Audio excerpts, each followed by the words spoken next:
Hello everyone, this is Dr. Tamanna Khosla from India, and I am basically making this video as the need of the time is. We need to focus on the lecture is focusing on feminist jurisprudence, and especially right now in India, we focus on the rape and murder of a doctor lately, and that was like really heart wrenching. So what we need to understand is how judiciary and jurisprudence can work in a tandem to remove these kind of hurdles which come in the way of women, and whereby differences and equality equally are given to women and men together. So, feminist philosophy of law identifies the pervasive influence of patriarchy and masculinity in their perspective. So, masculinity, along with feminism, needs to be understood as something which is to go in together, to go together. What we need to understand is that differences of women, as far as their life cycle are concerned, as far as their biological cycles are concerned, are different, and then these things have to be understood in a big way. So, to end, feminist philosophy of law applies insights into feminist epistemology, religion, and uh, what it may lead to in the end. And, so addressing the goals of feminist philosophy of law requires theory development, conceptual analysis, and the nature of woman, which is different. So, for example, Helena Sixu would say that, as a theorist, she would say that, we need a society where women embrace themselves as women. They are not in a rut to follow men. They are themselves and they are accepted that way. So, judiciary, for example, lately has taken extremely positive steps in this regards, and for example, as far as the disability issues are concerned, so, for example, if we were to compare men and women in disability, women are going to face 10 times more uh, problematic situation than men. So, the judiciary has to understand that, and feminist jurisprudence takes care not just of disability but also of LGBTQ community, and of intersectionality, whereby people from different uh, uh, ideologies come together. Right now the world is a cosmopolitan world, and what we have to show towards each other is hospitality. So that is what Derrida would say. And till the time that doesn't happen, our countries would be really inhospitable to differences. And now differences of color, creed, race, biological structuring, etc., have to be taken care of, and feminist jurisprudence does understand that, and they do take care of that very much. So, now the feminist theory takes a lot from Marxist theory, postmodernist theory, the difference theory, and liberal theory, obviously, yeah. And so many of these theories help together to form feminist jurisprudence. Now, many legal feminists, for example, like Catherine McKinnon, Andrea Dworkin, they have spoken about the fact that, pornography, for example, is a very extremely problematic product of patriarchy, and it has to be totally taken out of the sight of people, because till the time that doesn't happen, rapes and sexual harassment and weird prediction of women in advertisements, etc., discriminating against them, and sexually violating them is going to happen very soon, very often. So this is what many of these scholars are saying. I mean, in the 70s and the 80s, they had a major march in Canada, and so as to have an anti-pornography bill. But there are equally pro pornography feminists who are saying that pornography is about freedom, and women choose themselves. But the fact is that uh, these kind of things, I personally feel it's problematic, because I guess we need to understand that obscenity of any kinds has to be disregarded, and structures of equality, decency, morality, empathy, and emotionality from the woman nature have to be spread across the world. I mean, if we had more politicians who were women, I guess the situation would have been different. you know After all, they're mothers. Even if they're not mothers, they have a different nature altogether. And I guess that would have really helped the male world which is existing as of now. And we would not have had wars like the way we are having right now. So currently the judges in our Indian society, in Indian judiciary, are extremely susceptible to these um, issues, and they are giving progressive pronouncements as far as disability and LGBTQ and the rape issues are concerned, and they are extremely prompt in giving decisions to these issues. And they have I mean, literally scolded the West Bengal government for the kind of treatment the lady has been given after rape and murder. So yeah, now what we need to understand is that the rule of law, as spoken by Dicey, is something which is a male construct. So a feminist jurisprudence would look at rule of law which is inclusive of women, and their structure, their physicality, their particular natures, and their biological cycles have to be understood to take care of rule of law. Rule of law means that law is going to rule the structure of the world, or of the country, or of the village, or whatever. Now, this rule, if it excludes women, if it excludes people from disability, or if it excludes people from LGBTQ, it's not rule of law. So, rule of law needs to include all these categories, and feminists are majorly working towards this aspect. So, feminist jurisprudence is extremely important for most of us in current situations, and they can really help bringing about justice to an unjust world system which is still extremely patriarchal. I mean, people would openly say no, women have a lot of rights now, but the fact is, at the basic level, rapes are still happening, women are still less in politics. I mean, what do you do about that? So feminist critics point out that conceptualizing the rule of law in terms of coherence and consistency tends to reinforce and legitimize a status quo. So it envisages a status quo system whereby what really happens is patriarchy as a status quo system is still prevalent in the world.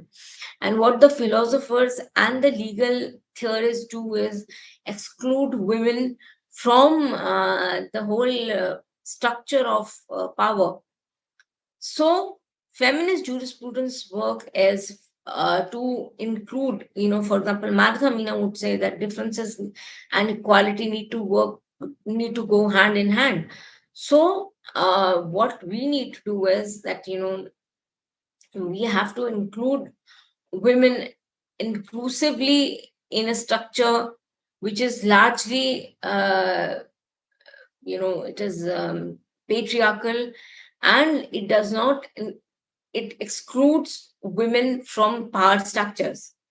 So yeah, and patriarchy is something which has to be, in the current century where we are talking about AI, etc. When we are normal people, like women are, they are dissuaded from power positions, is extremely, extremely, extremely problematic. So, so for feminist philosophers of law, an ongoing set of issue has been concerned with differences. So there are statistical differences between men, because men are taller, they are stronger. There are many other things which are there. But if a system exists whereby, these structural systems are not there to distinguish women from men, and countries like India and South Asia, where women are as such discriminated, where if you have a boy in the house and the a girl in a house, she is discriminated. So feminist jurisprudence, as a discipline, has to work highly in this particular area and make the voice reach till the judiciary, in a comprehensive way, that laws have to be made. I mean, laws are being made, but they are being flouted. So what we really need to do is, we have to cater to, providing equality to women in home, private sphere, as well as public sphere.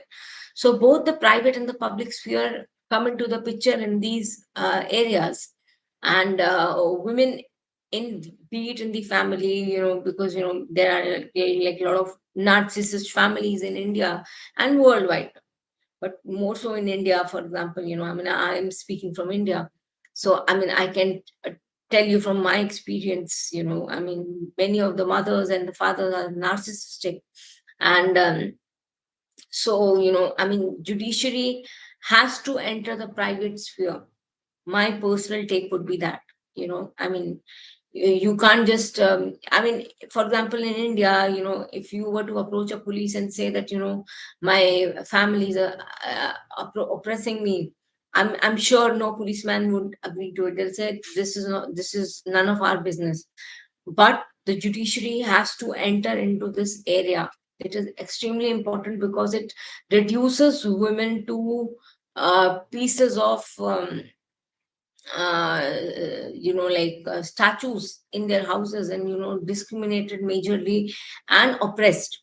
So oppression has to be taken care of. So as Iris Marin Young would say, that justice is, what includes difference, that has to be taken care of. And um, uh, so yeah, work also has to be understood in this realm, and public sphere has to take care of this. And I mean, we had several what do you say, uh, UN related meetings like CEDAW. CEDAW is a s- statute, and I mean, we had Beijing conference, for example, and we need more such conferences whereby international feminists and social workers come together, and they bring about changes in the structure of law worldwide. Because I mean, people like Uma Narayanan would say that. we need to have a transnational feminism, whereby we compare one country to another. For example, she says that, in India, if we might be facing dowry, and, you are kind of trying to pull down on us on this particular aspect, why don't we look at US, which has gun culture? So, I mean, the women are oppressed there, and, they're killed by their partners. So, I mean, so everywhere, Britain, for example, is known for teenage pregnancies. So women reproductive health, etc., have to be understood as a major thing. And I mean, uh, these are the things which we have to understand, that I mean, so marriage is itself oppressive for women in India. It's not empowering, it's oppressive. And till the time, I mean, our Hindu Marriage Act or Muslim Marriage Act are not looked upon as something which is more, I mean, it takes care of oppressive structures of law. We in India would keep suffering. For example, divorce laws, etc., which are not very emancipatory. 2001, for example, the Christian Divorce Law Act came in, which was so far off, which was once made in the 18th century and 18th century, yeah. And later on, it was changed only in 2001. And I mean, so the politics needs to be kept away, and women who are in law, and they should come forward with new agendas, new laws, which take care of basic issues of um, I mean, basic issues of structural concerns to women, legal concerns to women. And I mean, the best would be, if we see that, women, are able to live a life which is of their own, be it they're single or they're like married or whatever, but no oppression should take place against women. And so no violence, for example, should take place against women. That's their basic human right. And till the time that doesn't happen, a whole more than 50% of the world's power position, women are going to suffer majorly. I mean, if you look at laws in Afghanistan or Pakistan, or if you look at laws in South, Middle East, why not China as well? Women are not given equal rights at all. So is in India. I mean, we are still progressing, but like, we still have a long way to go. I mean, we need to have public interest litigations as far as these issues are concerned. And I hope the judiciary is sensitive to this particular aspect of women rights. And I mean, within the family, there are cases of fathers raping their girls, or like the brothers being nasty. So I mean, the wife doing nothing about it. So I mean, the judiciary, my personal take would be that judiciary needs to enter into this particular sphere, and they should